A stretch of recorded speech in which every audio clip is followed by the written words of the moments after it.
আসসালামু আলাইকুম। আজ চলে এসেছি কাবলি ছোলার ঘুগনি রেসিপি ও তার সাথে ময়দার নরম তুলতুলে লাল সাদা রঙের রুটি নিয়ে। কাবলি ছোলা 6 থেকে 8 ঘন্টা ভিজিয়ে রেখেছিলাম। একটা ছোট সাইজের আলু ছোট ছোট পিস করে কেটে নিয়েছি। একটা টমেটো, দুটো বড় সাইজের পেঁয়াজ, তেজপাতা, শুকনো লঙ্কা, দারচিনি আর গোটা জিরে ফোড়নের জন্য নিয়েছি। ছোলা কুকারের মধ্যে দিয়ে 6 থেকে 8টা সিটি দেওয়ার জন্য যতটুকু পানি লাগে দিলাম। নুন হলুদ দিয়ে গ্যাসের মধ্যে বসিয়ে দিলাম। এবার মিক্সি জারের মধ্যে পেঁয়াজ টমেটো পেস্ট বানিয়ে নিলাম।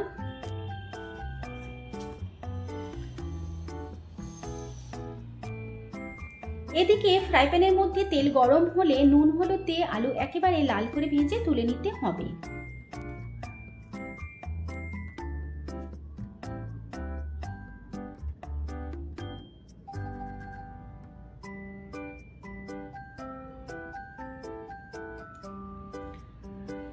আবারও ফ্রাই প্যানের মধ্যে কিছুটা তেল দিলাম।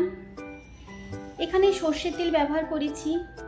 তেলের মধ্যে ফোড়ন দিলাম। ফোড়নের মধ্যে তেজপাতা, শুকনো লঙ্কা, দারচিনি, গোটা জিরে ব্যবহার করেছি। ফোড়ন বেশ লাল করে ভাজতে হবে। এরপর পেস্ট করা পেঁয়াজ টমেটো দিলাম। পেঁয়াজ অবশ্যই ভালো করে ভাজতে হবে।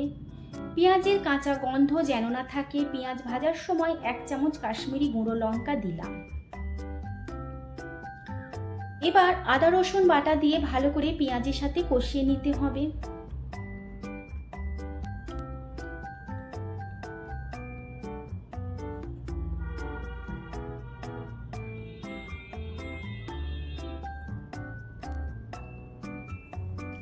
এদিকে 6 থেকে 8টা সিটি হয়ে গিয়েছে।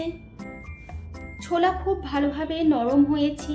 তোমরা চাইলে খাবার সোডা দিয়েও সিটি দিতে পারো। সোডা দেবার কারণে ছোলা তাড়াতাড়ি সেদ্ধ হয়ে যায়। এখানে আমি সোডা ছাড়াই ছোলা সেদ্ধ করেছি। এখান থেকে কিছুটা ছোলা তুলে রেখে দিলাম। এদিকে আদা রসুন ভালোভাবে কষানো হয়েছে। এবার মশলা কষানোর জন্য অল্প পরিমাণে পানি দিলাম। 1 চামচ করে ধনে, হলুদ, 1/2 চামচ জিরে, নুন আর 1/2 চামচ গরম মশলা দিয়ে ভালো করে মশলা কষিয়ে নিতে হবে। মশলা খুব ভালোভাবে কষানো হয়ে গেলে কিছুটা ছোলা তুলে রেখেছিলাম সেটা পেস্ট বানিয়ে দিলাম। এটা দেওয়ার কারণে গ্রেভির ফ্লেভার খুব ভালো হয়। এবারে আলু ছোলা দিয়ে দিলাম। মশলার সাথে আলু ছোলা খুব ভালো করে কষিয়ে নিতে হবে। ছোলা ভালোভাবে মশলার সাথে কষানো হয়ে গেলে 5 মিনিট ঢাকা দিতে হবে। তারপর 2 চামচ চিনি দিয়ে কাবলি ছোলার ঘুগনি একেবারেই রেডি।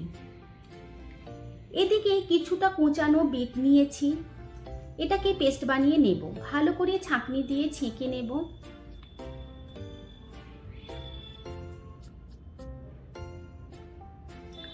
রুটি তৈরি করার জন্য 2টো বাটিতে ময়দা নিয়েছি। ময়দার সাথে সামান্য করে গমের আটা মিশিয়ে নিলাম। এটা দেবার কারণ রুটি বেলতে সুবিধা হয়। নুন দিলাম। এদিকে পানি গরম করতে দিয়েছি। পানি ফোটার আগেই ময়দা পানির মধ্যে দিয়ে ভালো করে পানির সাথে ময়দা মিশিয়ে নিতে হবে। এই সময় গ্যাসের ফ্লেম অবশ্যই মিডিয়ামে রাখবে।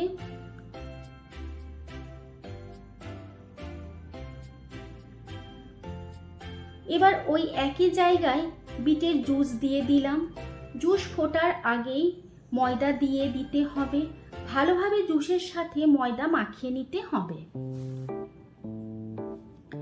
এবার আলাদা আলাদা জায়গায় ময়দা নরমভাবে মথে নিতে হবে। ময়দার ডো খুব শক্ত করে করা যাবে না। ময়দার ডো অবশ্যই নরমভাবে তৈরি করতে হবে, তা না হলে রুটি বেলতে অসুবিধা হবে।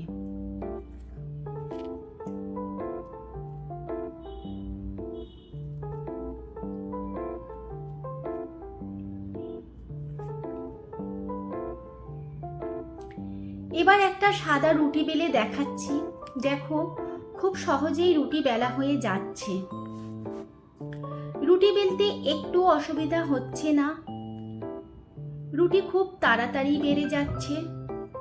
একেবারে বড় সাইজের রুটি বেলা হয়েছে।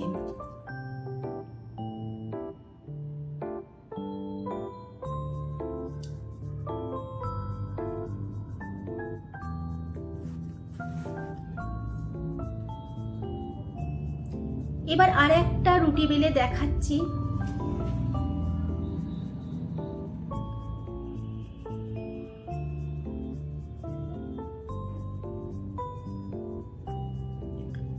দেখে বুঝতেই পারছো রুটি বেলতে কোনো অসুবিধাই হচ্ছে না, রুটির চারপাশ ফেটেও যাচ্ছে না, খুব সহজেই রুটি বড় হয়ে যাচ্ছে।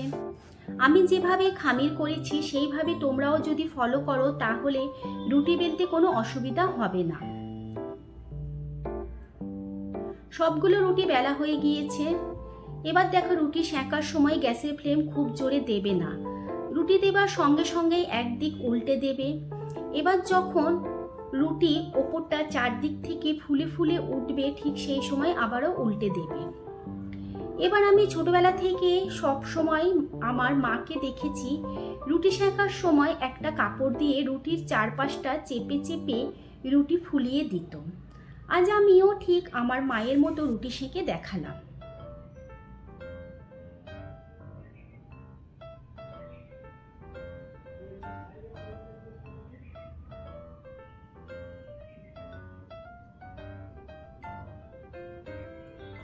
সবগুলো রুটি সেঁকা হয়ে গিয়েছে আর ঘুগনিও রেডি হয়ে গিয়েছে। লাল সাদা রুটি আর কাবলি ছোলার ঘুগনি অসাধারণ দেখতে লাগছে। ঘুগনি সুপার টেস্টি হয়েছে।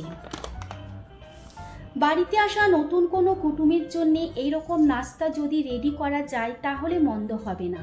সত্যি দেখে মন ভরে যাচ্ছে। আমার তো দেখতে খুবই ভালো লাগছে। তোমাদের কীরকম লাগলো অবশ্যই কমেন্ট বক্সে জানাবে। এই রেসিপি যদি ভালো লেগে থাকে ভিডিওটি লাইক ও শেয়ার করবে। আমার চ্যানেলটি সাবস্ক্রাইব করে পাশে থাকা বেল আইকনটি ক্লিক করে দেবে যাতে আমার নিয়মিত ভিডিও আসলে সবার আগে তোমাদের কাছে নোটিফিকেশন যায়। আল্লাহ হাফেজ।